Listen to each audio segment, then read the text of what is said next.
안녕하세요. 저는 올해 42살이 된 남자이고 슬하에 아들 한 명 있습니다. 저는 몇 년 전 아내와 이혼을 하고 제 인생이 끝난 줄 알았는데 기적적인 일이 일어나서 여러분도 삶의 희망을 버리지 않았으면 좋겠다는 마음으로 사연을 보내봅니다. 저와 아내는 30대 중후반에 결혼을 했어요. 저는 그때 당시 사업가였고 아내는 평범한 회사원이었죠. 솔직히 그때 제 사업이 너무나도 잘 되어서 저는 나이가 어린 편이었음에도 불구하고 모두의 부러움을 받는 성공적인 사업가였습니다. 아내와 저는 친구의 소개로 만났는데 친구가 말하기로는 그녀가 저를 옛날부터 좋아했다며 소개를 해달라고 자기한테 부탁을 했다더라고요. 저는 솔직히 사랑보다는 일이 더 좋았고 여자를 만날 여유도 없었지만 그래도 저를 좋아한다는 사람한테 만나보지도 않고 거절하는 건 예의가 아닌 것 같아 간단하게 식사만 하고 오려고 했습니다. 저는 회사 근처 근사한 레스토랑에서 그녀를 기다리고 있었는데 왠지 모르게 떨리는 거 있죠?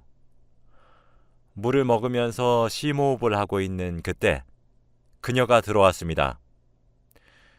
아내의 첫인상은 정말 예뻤어요. 뒤에서 후광이 비치는 느낌이 들었습니다. 아내는 제 앞에 앉더니 수줍게 안녕하세요 라고 인사를 하더군요. 저도 인사를 하고 같이 식사를 하면서 서로의 이야기를 맘껏 풀어갔습니다. 그런데 오랜만에 일 얘기가 아니라 오로지 나라는 사람에 대해서 이야기를 하니까 너무 기분이 좋고 말도 잘 통하더라고요. 저는 깊은 관계를 만들기 위해서 나온 자리는 아니었는데 그렇게 잘 맞는 사람과 오랜만에 대화를 해서 식사를 끝마치고도 더 진솔한 대화를 하고 싶었죠. 식사를 마치고 나오니 그녀가 저에게 혹시 전화번호 라고 말하면서 자신의 휴대폰을 건네더라고요. 저는 제 전화번호를 주고 그날은 바로 집으로 돌아왔습니다. 집에 도착하고 얼마 지나지 않아 그녀에게 전화가 오더라고요. 다음에 또 만나서 이야기 나누고 싶다길래 바로 다음날 데이트 약속을 잡았고 그날 새벽까지 전화를 했어요. 다음날에 만나서 이야기도 나누고 맛있는 것도 먹으면서 그렇게 친해졌습니다. 하지만 저는 아직까지는 그녀보다 회사가 우선이었기에 연애를 할 생각은 전혀 없었고 그저 편한 밥 친구로 남아주길 원했지만 그녀는 그렇지 않았던 것 같아요. 저를 세 번째 본 날부터 바로 좋아한다고 자신의 마음을 고백했고 계속 전화를 하면서 저의 모든 일상을 알고 싶어 했습니다. 저는 이대로는 안 될 것 같아서 솔직하게 제 마음을 말했어요. 연인으로 발전할 생각이 없다고 하니 그녀는 우울해하면서 알겠다고 하더라고요. 저는 그런 그녀가 걱정이 되긴 했지만 그래도 이렇게 솔직하게 말해주는 것이 낫다고 생각했습니다. 그래서 그녀의 기분도 풀어줄 겸 그날은 술을 거하게 마시려고 저는 제가 잘 알고 있는 술집으로 그녀를 데려갔어요. 그녀와 만날 때마다 밥만 먹고 카페만 갔었지 술은 한 번도 먹어본 적이 없었거든요. 저는 그날 술을 먹으면서 진솔한 이야기를 하면서 취해갔습니다. 그런데 다음날 아침에 일어나니 저는 어딘지 모르겠는 호텔방 침대에 누워있더라고요. 더 놀라운 건 제 옆에 누워있는 그녀였습니다. 그녀도 잠에 취한 상태로 누워있었거든요. 저는 상황 파악이 전혀 되지 않았고 도대체 새벽에 무슨 일이 있었는지 떠올려 보려고 노력했지만 어제의 여파로 인해 머리가 깨질 듯이 아팠고 전혀 기억이 나지 않았습니다. 저는 옷을 얼른 입고 그곳을 빠져나와 집으로 돌아갔어요. 그녀를 깨우고 싶었지만 무슨 말을 들을지 무서워서 그냥 두고 나갔습니다. 저는 집으로 돌아와서 숙취를 해소하고 기억을 상기시켜 보았지만 제 기억으로는 절대 그녀와 그런 일은 없었어요. 저는 제 기억을 믿고 그녀를 다시 만나지 않기로 결심한 뒤에 평소와 같이 일에 매진했습니다. 그런데 그녀도 몇 주 동안 연락이 없더라고요. 저는 그렇게 저희의 관계가 끝난 줄 알고 저도 연락하지 않았습니다. 그런데 한 달 뒤 누군가 저를 찾아오더군요. 바로 그녀였습니다. 저는 비서에게 돌려보내라고 했지만 비서의 말로는 그녀가 제발 딱 한 번만 만나게 해달라고 사정사정을 한다고 하길래 어쩔 수 없이 그녀를 제 사무실에 들였어요.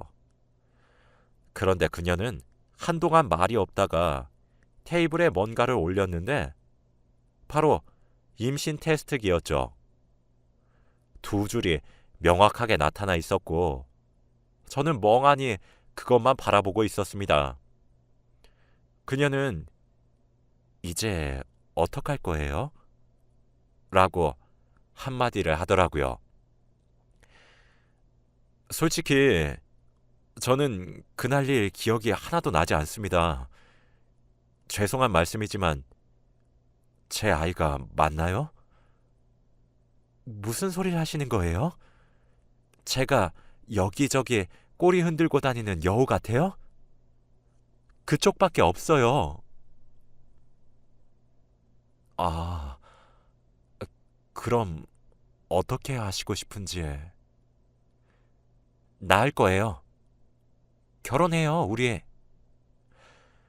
저는 갑작스런 그녀의 말에 너무 당황스러웠지만 저도 제가 저지른 일에 책임을 져야 한다는 생각에 그녀의 말을 따르기로 했어요. 아내는 저희 집으로 짐을 다 옮겼고 그렇게 동거 생활을 했습니다. 결혼 전에 시댁분들을 다 만나서 인사도 드리고 결혼식도 순탄하게 올렸어요. 아내와 저는 아무것도 모르는 사이였는데 한 집에서 같이 사니까 왠지 모르게 정이 생기면서 좋아하는 감정이 피어오르더라고요. 근데 제가 일이 너무 바빠서 하루 종일 회사에 있으니 아내의 태교에 도움을 주지 못했습니다. 그래도 착한 아내는 괜찮다며 일 열심히 하라고 했고 저는 한도 없는 신용카드를 건네주며 여보, 쇼핑 좋아하잖아. 이거 한도 없어. 마음껏 써. 라고 하며 아내의 기분을 풀어줄 수밖에 없었습니다. 그렇게 결혼 생활과 회사 일이 잘 흘러가고 있었는데 갑자기 회사 직원 중 한 명이 경쟁사로 가버리고 저희 회사의 정보를 다 빼내서 배신을 했어요. 그래서 저희 회사의 주가는 점점 떨어져 갔고 결국 부도가 나고 말았죠. 직원들은 한순간에 직장을 잃었고 저도 한순간에 빚만 3억이 되는 사람이 되었답니다. 그 직원은 단순히 경쟁사에서 월급을 더 올려준다는 조건에 홀려서 저희 회사의 정보들을 다 가져다 준 것이더라고요. 그 직원 한 명 때문에 수많은 사람들이 일자리를 잃었죠. 저는 한순간에 빚쟁이가 되니까 세상이 다르게 보였습니다. 어제까지만 해도 호화로운 집에서 가정부가 해주는 밥과 럭셔리한 양복을 입고 비싼 시계를 찬 뒤에 비서가 운전해주는 차로 회사에 출근했었는데 한순간에 원룸으로 와버렸죠. 아내는 저에게 이게 무슨 일이야 도대체? 라고 하면서 화를 냈어요. 입이 10개여도 할 말이 없었고 저는 그저 미안해 만 반복해야 했죠. 저는 어떻게든 생계를 유지해야 했기 때문에 아침 저녁으로 막노동을 뛰고 새벽에는 택배 상하차 일을 하면서 겨우겨우 먹고 살 정도로만 벌었어요. 그런데 아내는 아이가 5살이나 되었는데도 일을 할 생각은 하지도 않고 그저 저에게 돈 벌어와만 반복했습니다. 제가 같이 맞벌이를 하자고 해도 내가 왜? 라고 말을 하는 거 있죠? 애가 어릴 때는 애를 돌봐야 해서 안 된다고 했지만 애는 매번 장모님께 맡기고 자기는 맨날 나가서 돈만 쓰고 왔습니다. 그리고 애가 좀 크니까 아예 당당하게 왜 자기가 돈을 벌어야 하냐면서 여자는 집안일만 하면 된다고 하더군요. 그래도 저는 한 집안의 가장이니까 최선을 다해서 아내와 아이에게 책임감을 가지기로 했어요. 그런데 아내가 저에게 아침밥을 차려주지 않더라고요. 저에게 밥을 차려주지 않고 애한테만 차려주고는 쥐꼬리만한 월급 벌어오면서 뭘 얻어먹길 바래? 라는 말을 했습니다. 그래도 이 집이 이 정도로 굴러가고 있는 것도 저 덕분인데 손가락 까딱하지 않는 아내가 그렇게 말하니까 화가 나더라고요. 그뿐만이 아닙니다. 저는 아내에게 한 달에 한 번씩 생활비를 주는데 아내는 부족하다면서 더 달라고 했고 맨날 퇴근하고 집으로 가면 택배 박스가 산처럼 쌓여 있어요. 좁은 집에서 계속 쓸데없는 물건만 늘리니 더 집은 좁아졌죠. 그래서 제가 참다 못해 아내에게 처음으로 쓴소리를 했습니다. 여보, 이건 좀 아니지 않아? 여보가 돈 벌어오는 것도 아니고 나 혼자 버는 것도 벅차. 우리 저축하면서 살자. 어? 이런 쓸데없는 물건 사는 것도 좀 고치고 그리고 나 빚만 3억이야. 우리 아들한테 안 물려주려면 내가 다 갚고 죽어야 하는데 좀 도와줘. 어? 뭐? 도와줘? 그 빚이 내 빚이니? 네가 사업해서 진 빚 아니야? 그리고 뭘 내가 쓸데없는 걸 샀다고 해? 이런 거 시간 지나면 다 쓸 일 있어. 그렇게 싫으면 그냥 이혼해. 아내는 무슨 말만 하면 이혼하자는 말을 달고 살았습니다. 그럴 때마다 저는 안 된다며 우리 아들 보고 다시 생각해 달라며 매달렸죠. 아내와 같이 돈 문제로 이야기를 시작하면 다툼은 항상 일어났고 아내는 제 말을 절대 듣지 않았습니다. 고치라고 해도 절대 안 고치죠. 그러고 며칠 뒤 장모님께서 연락이 오시더라고요. 그래서 장모님을 만나러 카페에 가서 장모님 앞에 앉았습니다.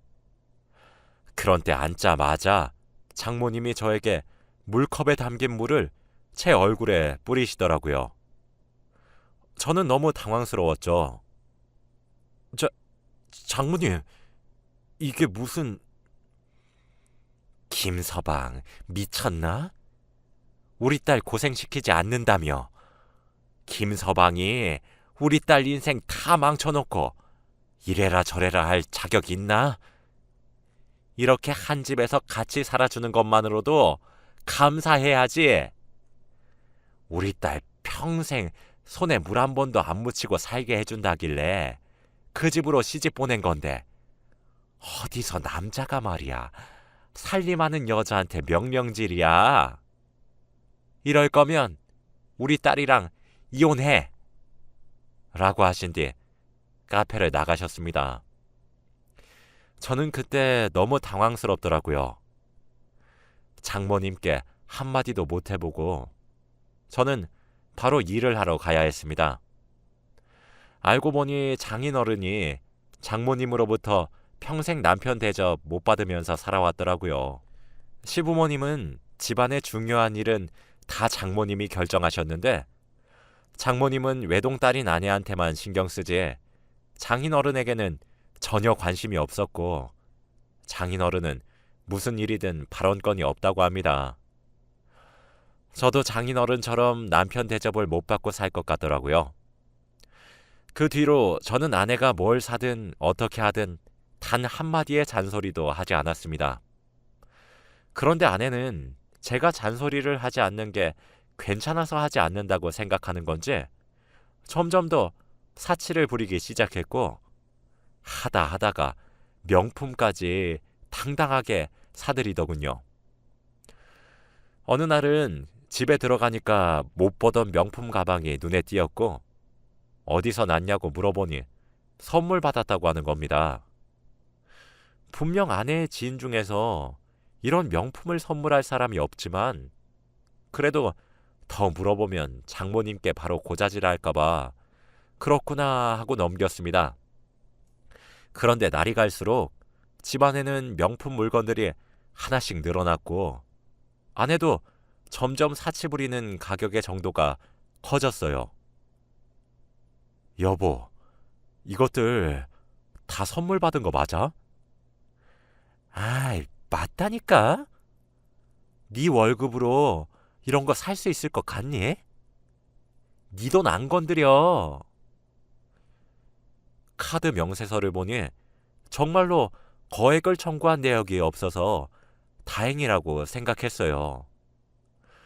그런데 어느 날부터는 제가 집으로 들어가도 대놓고 누구랑 전화를 하고 있고 문자를 하는 겁니다. 저는 아내가 씻고 있는 동안 휴대폰을 보니 남자였죠. 돈 많은 남자였습니다. 알고 보니 명품 선물은 그 사람한테 받았던 것이었죠. 저는 아내에게 이게 뭐냐면서 따지니 아내의 대답은 가관이었습니다. 돈 못 버는 게 남자니? 나도 우리 가정을 위해서 노력하는 중이야. 아내가 힘들면 행복하게 해주는 것도 남편의 도리 아니야? 나 지금 행복하니까 건들지 마. 라고 하면서 당당하게 그 남자의 전화를 받고 아이 오빠 거리면서 애교를 잔뜩 피우고는 그 남자를 만나러 집 밖을 나갔어요. 그리고 아내는 하루 종일 집에 오지 않았죠. 저는 자고 있는 어린 아들을 껴안고 펑펑 울었습니다. 정말 어떻게 해야 할지 모르겠더라고요. 아내는 당당하게 불륜을 저지르고 있고 빚은 줄어들 생각을 안 하니 5만 가지 생각이 다 들었습니다. 저는 다음 날 아들을 유치원에 보내고 낮부터 술을 마시기 시작했어요. 도저히 맨정신으로는 살 힘이 나지 않아서 술 기운을 빌리기로 했죠. 그렇게 술이 거하게 취하고 저는 집으로 돌아가는 길에 복권 판매점이 눈에 띄더라고요. 평소에 저는 복권을 사는 돈마저 아깝다고 생각해서 한 번도 사본 적이 없는데 왠지 모르게 그날따라 사야 할 것 같았습니다. 그래서 술 냄새를 풀풀 풍기면서 복권 한 장을 샀죠. 결과가 나올 때까지 며칠이 걸렸는데 저는 기대감도 없이 일만 했습니다. 그렇게 며칠 동안 복권을 산 기억을 깜빡 잊은 채로 현생에만 집중했죠. 그런데 저는 토요일 저녁에 갑자기 지갑 속에 넣어둔 로또 종이가 생각이 났고 숫자를 확인해 보니 제가 1등에 당첨된 게 아니겠습니까? 저는 눈을 씻고 다시 봐도 1등이 확실했고 상금은 무려 18억이었어요. 저는 이게 꿈인지 생시인지 전혀 믿기지 않았죠. 그 돈이면 제 빚은 물론 평생 먹고 살 수 있을 정도의 돈이었으니까요. 저는 월요일 아침이 되자마자 은행으로 가서 당첨금을 수령하고 집으로 돌아왔더니 아내가 집에 있었습니다. 저는 당당하게 이혼을 하자고 요구했고 그녀도 이제야 나 풀어주는 거야? 라고 하며 굉장히 좋아하더군요. 너 그 남자랑 살 거야? 아니, 그 남자 유부남이야. 그냥 돈 받아 먹으면서 지내는 거지. 너도 처음엔 돈 많아서 내가 직접된 건데? 날 사랑하긴 했냐? 사랑했지. 너 말고 네 돈. 저는 당당한 아내의 말투에 할 말을 잃었어요. 그렇게 저희 관계는 끝이 났고 아이는 제가 데리고 와서 키우게 되었습니다. 저는 제가 받은 당첨금으로 집도 새로 사고 모든 것을 다 새로 시작했어요. 사업도 조그만하게 다시 시작했는데 한번 해본 경험이 있으니 승승장구하고 있죠. 그렇게 몇 년이 지났고 아들도 어느덧 많이 컸어요. 그런데 어디서 들었는지 아내가 제 이야기를 듣고 저를 찾아왔더라고요. 다시 합치자면서요. 저는 그런 그녀가 우습기만 했고 그 말에 대답을 할 가치도 없었습니다. 아내는 그 남자에게 꽃뱀이라고 배신을 당해서 있는 돈 없는 돈 다 뜯겼고 그 남자의 아내한테 고소까지 당해서 위자료까지 내야 한다고 하더라고요. 결국 또 돈 때문에 저를 찾아온 거죠. 저는 절대 안 된다며 다시는 찾아오지 말라고 내쫓았습니다. 그런데 원래라면 며칠 동안 집착할 아내가 정말로 다시는 안 오더라고요. 저는 다행이다 싶었고 다시 일상으로 돌아왔죠. 그런데 며칠 뒤에 제가 퇴근을 하고 집으로 왔는데 저희 아들이 갑자기 진지하게 저를 앉히더니 아버지, 제가 사고를 쳐서 그런데 합의금 5천만 원이 필요해요. 라는 말을 하는 게 아니겠습니까? 한 번도 사고를 쳐본 적이 없는 착실한 아이가 밖에서 그런 일을 벌였다는 것이 믿기지 않아서 아들에게 누구한테 그랬냐고 물어보니까 말을 잘 못하더라고요. 저는 그때 갑자기 아내가 떠올랐습니다. 아들은 거짓말을 전혀 못해서 거짓말을 하면 온몸에서 티가 나는데 그때가 딱 그랬거든요. 설마 엄마가 널 찾아왔니? 라고 물어보니 아들이 몇 분 뜸을 들이다가 네, 라고 했습니다. 제게 찾아오지 않았던 이유가 바로 아들을 찾아갔기 때문이었죠. 아내는 5천만 원이 필요했고 아들이 달라고 하면 제가 줄 알고 개인적으로 찾아가서 거짓말을 부탁했던 겁니다. 진정으로 그게 부모님의 모습이 맞나요? 저는 너무 화가 나서 아내를 저와 아들에게서 접근 금지 가처분 신청을 했고 절대 저희 근처에 얼씬도 못하게 했습니다. 그렇게 하니 저희 아들도 안심하더라고요. 그렇게 저는 지금까지도 아내의 얼굴을 단 한 번도 본 적이 없어요. 살았는지 죽었는지도 모릅니다. 아들도 엄마를 본 적이 없다고 해요. 여러분, 정말 사람 인생 아무것도 모릅니다. 평생 돈 많은 채로 살 줄 알았던 저도 한순간에 빚쟁이가 되었고 한순간에 로또 때문에 부자가 되었어요. 그런데 확실히 알아차린 게 사람이 밑바닥을 보이니까 사람이 걸러지더군요. 제가 만약 빚쟁이가 되지 않았더라면 아내의 속내를 전혀 모르고 살았을 것 같네요. 그거 하나는 좋은 것 같아요. 제 이야기는 여기까지입니다. 들어주셔서 감사합니다.